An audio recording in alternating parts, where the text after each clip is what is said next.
नमो अर्यन्ताणं नमो सिद्धाणं नमो आयर्याणं नमो वज्रायाणं नमो लोए सवा साहुणं।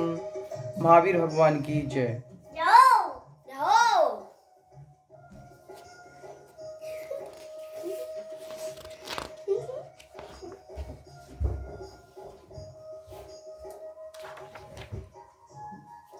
हम पद्म पुराण के पर्व 35 में पढ़ रहे थे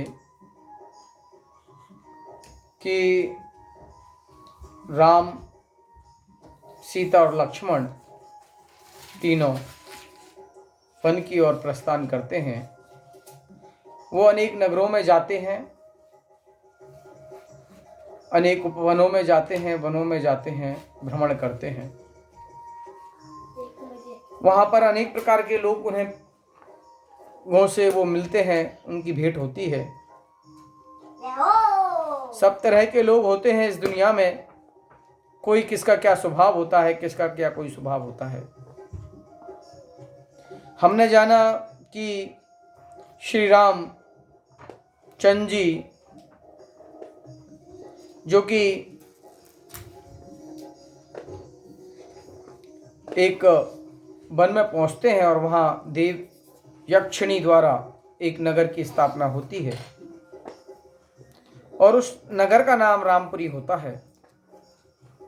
सारा नगर की जो रचना होती है वह उनके पुण्य के प्रताप से होती है। हमने जाना कि वहां पर उनके बहुत सारे लोग आते हैं और वो राम भगवान सबको भेंट देते चलते हैं। मुनि श्रवतनाथ भगवान का धर्म प्राप्त अनेक सुबुद्धि श्राविका हुए, जो क्रम के योग से प्रमादी होते हैं और थोड़ी सी आयु पाकर नरक की ओर जाते हैं। कुछ उत्तम ब्राह्मण होते हैं, सभी परिग्रहों का त्याग करते हैं, मुनि होते हैं, वैराग्य से पूर्ण मन में चिंतन करते हैं। यह जिनेन्द्र का मार्ग अन्य जन्म में प्राप्त नहीं होता। वो सही है माता जी वाला। वैराग से पूर्ण मन में चिंतन करते हैं कि जिनेन्द्र का मार्ग अन्य जन्म में प्राप्त नहीं किया। अब महानिर्मल ध्यान रूपी अग्नि से कर्म रूपी सामग्री की भाव रूपी घृत से होम करेंगे। जिन्हें परम वैराग्य हो गया वो मुनि बन गए और कपिल ब्राह्मण महाक्रियावान श्रावक हुआ। एक दिन अपनी पत्नी ब्राह्मणी को कहता है, हे प्रिय, श्री राम के दर्शन करने रामपुरी चलें। ऐसे राम महापराक्रमी, सभी जीवों पर दया करने वाले, भव्य जीवों पर वात्सल्य बरसाने वाले, जो प्राणी आशा में तत्पर, दरिद्र रूपी समुद्र में मग्न, पेट में पूर्ति असमर्थ, ऐसे दरिद्री मनुष्य की दरिद्रता दूर करने के लिए परम संपदा को देते हैं। इस प्रकार राम की कीर्ति पृथ्वी पर महा आनंद को देने वाली फैल रही है। इसलिए हे प्रिय, उठो, भेंट लेकर चलते हैं। मैं सुकुमार बालक को कंधे पर लूंगा। ऐसे ब्राह्मणी को कहकर दोनों हर्ष से भेंट लेकर रामपुरी की ओर चले। उन्होंने मार्ग में भयानक नाग कुमारियां देखी। उन्हें व्यंतर विकराल मुख वाले अट्टहास करते देखे, इत्यादि भयानक रूप देखे, तो वे निरंतर मेरा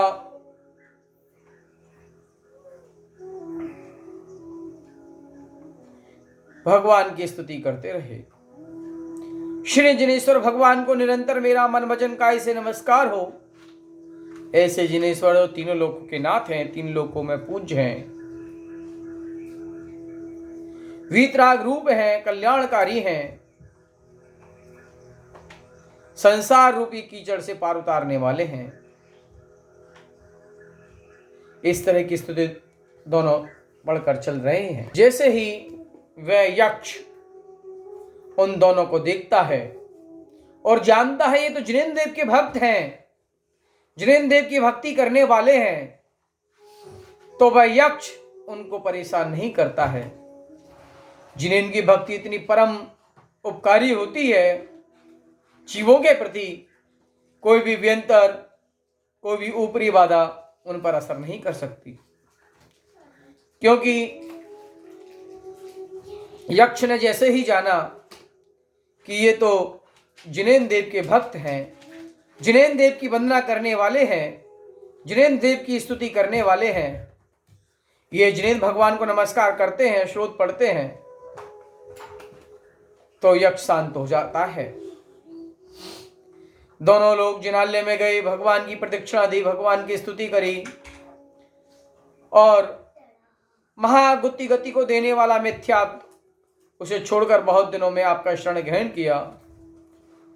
24 तीर्थंकर जो भूतकाल में हो गए हैं, 24 तीर्थंकर वर्तमान काल में हो चुके हैं, और 24 तीर्थंकर जो भविष्य में होंगे, मैं उनको नमस्कार करता हूं। ऐसी 3 काल की 3 24 और अनंत 24 हो चुकी हैं।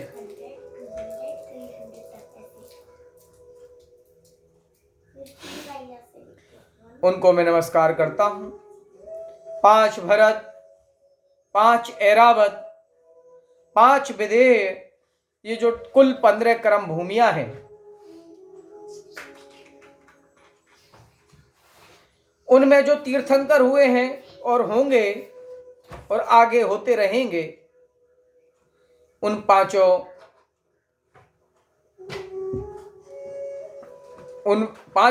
भूमियों के 15 कर्म भूमियों के 24 होगी, उन सबको मेरा नमस्कार हो। जो संसार समुद्र से तिर गए दूसरे को तार रहे हैं, ऐसे मुनीश्वर व्रतनाथ भगवान के चरणों में नमस्कार हो। इस प्रकार की स्तुति की, अष्टांग दंडवत नमस्कार किया। पुनः वह कपिल ब्राह्मण और अपनी पत्नी ब्राह्मणी के साथ श्री राम की नगरी चल देते हैं। मार्ग में बड़े बड़े भवन हैं, वह अपनी पत्नी को दिखाता है और कहा, ये कुंदन के पुष्प समान धवल, सर्व मनोकामना से पूर्ण नगरी के मध्य श्री राम के मंदिर हैं। इन्हें यह नगरी स्वर्ग समान दिखती है। इस प्रकार बात करता हुआ वह ब्राह्मण राजभवन में जाता है। वहां दूर से ही लक्ष्मण को देखता है, व्याकुल होता है और मन में सोचता है, मैं कितना अज्ञानी हूं, मैं दुष्ट हूं, मैंने अपने वचनों से इनको दुखी किया, मेरी जिह्वा बहुत पापिन है, मेरे कान महादुष्ट हैं जो मैंने ऐसे वचन उनको कहे। अब मैं कहां जाऊं, क्या करूं, पृथ्वी पर छिद्र हो तो बैठ जाऊं, अब मुझे किसकी शरण है। अगर मैं जानता कि ये यहां नगरी बसा कर रह रहे हैं तो मैं देश त्याग कर उत्तर दिशा की ओर चला जाता। इस प्रकार दुखी होकर वह कपिल नाम का ब्राह्मण भाग गया। तब लक्ष्मण ने देखा, लक्ष्मण हंस गया और राम से कहा, ये वही ब्राह्मण है जो हमें अपने घर से भगा दिया था। अब वह ब्राह्मण मृग जैसे सिंह को देखकर भागता है, उसी प्रकार यह कपिल नाम का ब्राह्मण हमें देखकर भाग रहा है। तब राम बोले, उसको विश्वास दिलाइए और शीघ्र लेके आइए। तब सेवक दौड़े, उसको दिलासा दी, उसको विश्वास जगाया। वह कपिल नाम का ब्राह्मण डरा हुआ, डगमगाता हुआ, कांपता हुआ श्री राम लक्ष्मण के पास आया।